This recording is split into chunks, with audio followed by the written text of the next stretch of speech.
I just thought I'd share something with you. I'm out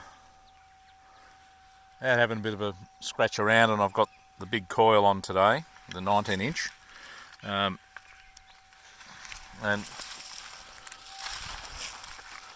you'll see that she's running nice and quiet. But for those of you who can see the difference, this shaft, you can hear it now, the phone's starting to affect it from here, but this is an Equinox shaft. This is not a shaft for the GPX. The reason I've got that on there is the lower shaft on the Equinox is longer than the GPX shaft, and that does two things for me. Number one, because I've got an artificial knee, if I swing this detector to the left hand side to where my knee is, it'll go off. And here's an example.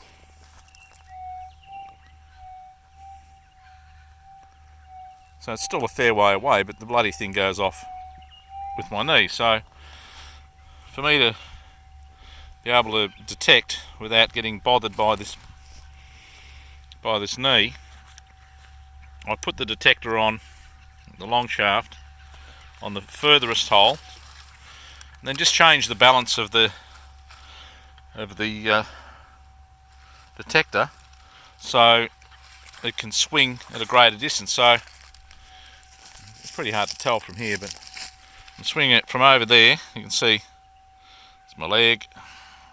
I'm a fair way out. I can swing it all the way around to this side here without affecting the knee. So I'm swinging the detector a fair way out. Now you can't do that without a harness. With a harness it's no problem. So I'm getting a sweep of about 2.5 meters without having any effect from my artificial knee. Ooh, that's interesting.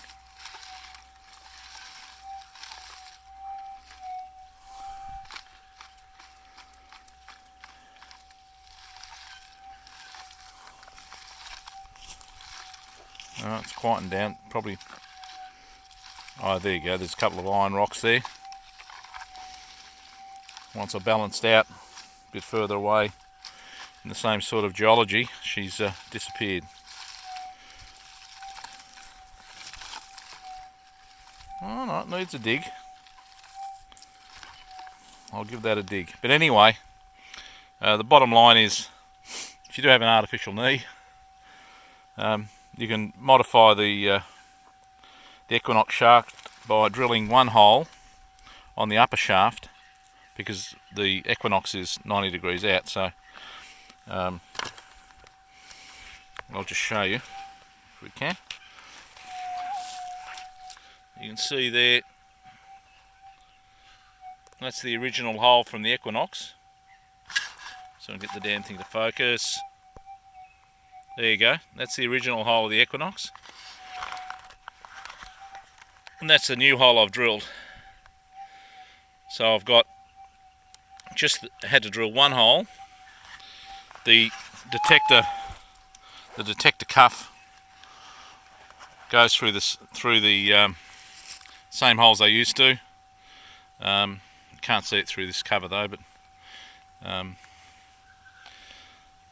it means that you get to run the detector at a much longer length. I can I can lift the coil up and down. It's not affecting the detector. When you run the shaft at a shorter length, even the metal part of the detector, which is at that first joint, will be picked up, especially on the 25 inch double D. But with this, I'm able to run the 25 double D as well and not have interference from the shaft. So all in all, happy days.